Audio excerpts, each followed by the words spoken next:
रामकृष्ण हरी मंडळी, मी विद्या देशमाने तुमचं स्वागत करते माझं अजून एका नवीन ब्लॉगमध्ये। तर हे हळदी कुंकू लावायचे जे कार्यक्रम आहे ना, तर माझी छोटी जाऊ आणि आम्ही दोघीजणी हळदी कुंकू लावायला गेलो आहेत। म्हणजे कॉलनीमधल्या ज्या बायका आहेत ना त्यांना 13 सवासणी घालायच्या आहेत, त्यासाठी आम्ही हळदी कुंकू लावायला गेलेलो आहोत।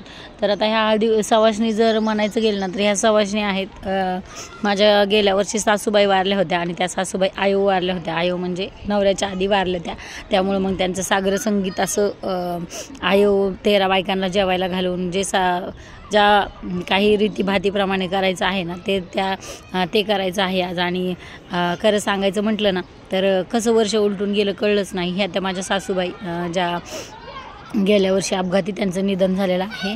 आणि पहिल्या बायका जसं म्हणतात ना की नवऱ्याच्या आधी मरण येणं म्हणजे फार सौभाग्याची गोष्ट असते। आणि खरंच मला पण हे हळदी कुंकू लावताना आणि आधीही जाणवलं होतं की आपण बघा मेल्यावर हळदी कुंकू जर कोणाला वाहिलं, शक्यतो पुरुष वगैरे असेल तर बुक्का वगैरे वाहतात, पण आपल्या स्वतःला कोण लावून घेत नाही। पण खरंच आयो असं वारल्याच्या नंतर ना जे हळदी कुंकू लावून घेतात ना ते म्हणजे आपल्याला बी असं मरण यावं असं प्रत्येक स्त्रीला असं वाटतं। एक गाणं पण आहे बघा, आमची आई म्हणायची आयो मरणाची सरली ग वाट, आणि अजून असं काय आयो मरणाची सरली ग वाट आणि मला यावं मरण पती आधी द्यावे मला मरण। तर माझ्या ह्या ननंदबाई आहेत त्या ज्यांनी वर्षभर म्हणजे महिना जो असतो ना तो त्या जेवलेल्या आहेत महिना, म्हणून मग त्याचं स्मरण म्हणून आणि सासूबाईचं म्हणजे आयो म्हणून त्या जेवल्या महिनाभर म्हणून मग त्यांना जोडवे एक छोटंसं मंगळसूत्र जे मी त्यांच्या गळ्यात घातलं ते दिलेलं आहे।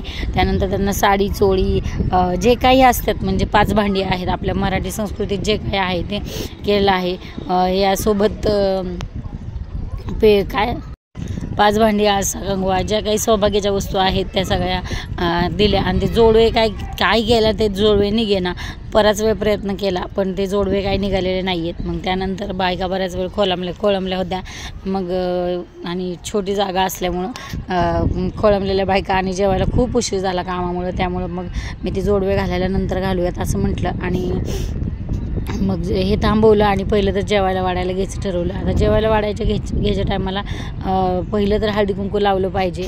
आणि खरंच आता माणसाचं जसं जसं वय वाढत आहे ना तसं या गोष्टीमध्ये आम्ही तरी नव्हतो, म्हणजे मी तरी नव्हते। आता जसं मी मोठी म्हणजे आता वय वाढले तसं या गोष्टीमध्ये आपल्यालाही बऱ्यापैकी माहिती करून घ्यावी लागते आणि या गोष्टी सगळ्यात सहभाग घ्यावा लागतोय, हे इतकंच महत्त्वाचं। माझे सख्खे सासू सासरे आलेले नाही आहेत, मग त्यांनी आवर्जून माझ्या सासूपेक्षा तर सासूबाईंनी सासऱ्यांनी खूप वेळा फोन केला की द्या तुम्ही जावाच कार्यक्रमाला लवकर जावा आणि म्हणजे स्वयंपाक वगैरे करायला जावा। आता भाऊकी म्हटलं की बघा आम्ही तर असं म्हणत नाही, पण आता चुलत वगैरे म्हटलं की सगळी भाऊकीच आली आणि भाऊकीमध्ये मग असं जाऊन करावंच लागतात कामं।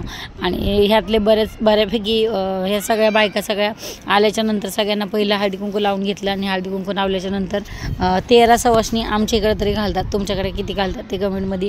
तुमच्याकडे असं पद्धत असेल ना तर ज्याच्या त्याच्या म्हणजे जसं जसं जिल्हा बदलतो तालुके बदलतात तशा बऱ्याचशा वेगवेगळ्या प्रथा आहेत। आमच्या आईकडं तर खूप वेगवेगळ्या गोष्टी आहेत। माझ्या आईच्या माहेरी तर छत्री द्यायची किंवा अजून एक सीडी द्यायची, चांदीची सीडी, अजून लय काय आईने मला काय सांगितलं होतं, पण ते इथं तरी असं केलेलं नाही आहे आम्ही। या छोट्या पद्धतीने असं केलेलं आहे। या बायकांना याच बायका 13व्यालाही जेवायला होत्या, त्यामुळे त्यांना जे सौभाग्याचं दान जे होतं ना ते सगळं दिलेलं होतं। आणि जेवणामध्ये कढी वडी भात खीर या सगळ्या म्हणजे पुरणपोळी टाईप म्हणजे जे जेवण असतं ना ते जेवण होतं। आणि सगळ्या बायका अगदी सगळ्यांना उपास वगैरे होत्या, सोमवार होता तरीही अगदी सगळ्या आवडीने आल्या आणि सगळ्या आवडीने जेवल्याही बरं का। कारण बऱ्याच लोकांचं असतं की सोमवार संध्याकाळी सोडला पाहिजे, दुपारी सोडलेला चालत नाही, पण तरीही ह्या जेवणाचा मान इतका मोठा आहे की त्यामुळे सगळ्या बायका बोलवल्यावर आल्या आणि त्या सोबत जेवल्याही। म्हणजे त्यांनी असं केलं नाही की बाबा आमचा सोमवार आम्हाला संध्याकाळी सोडायचं आहे आणि असं कोणीच केलेलं नाही, सगळ्या जेवणही गेल्या। तितकं जेवणही छान बनवलं होतं। मी सुरुवातीला दाखवलं ना माझ्या चुलत सासवाही तितक्याच हुशार आहेत आणि त्या आजी समोर बसलेल्या ज्या आजी आहेत त्यांचा तर कोण हातच धरू शकत नाही। म्हणजे आमच्या प्रत्येक देशमान्यांच्या घरी कुठलाही कार्यक्रम असेल तर त्या आजी असतात, तर त्या आजी माझ्या 3 नंबरच्या सासूबाईंच्या आई आहेत त्या, आणि त्या प्रत्येक आमच्या कार्यक्रमामध्ये सहभागी असतातच। आणि त्याही स्वयंपाकाला खूप म्हणजे एवढं वय असूनही त्या स्वयंपाकामध्ये प्रत्येक वेळेस सहभाग घेतात आणि त्यांच्यामुळे स्वयंपाक इतका रुचकर होतो। त्याच्यासाठी त्यांनाही आपण 100पैकी 200 मार्क देऊन टाकूयात, बरोबर आहे की नाही. करणाराही पाहिजे त्यासोबत. आणि चला तर आवर्जून येतात, इतकं वय आहे तरी लांबून येतात आणि त्या स्वयंपाकामध्ये आम्हाला मदत करतात दरवेळेसच. आम्ही उशिरा होतो पण त्या आधी येतात, त्यासाठी त्यांना आपण थँक्यू म्हणूयात.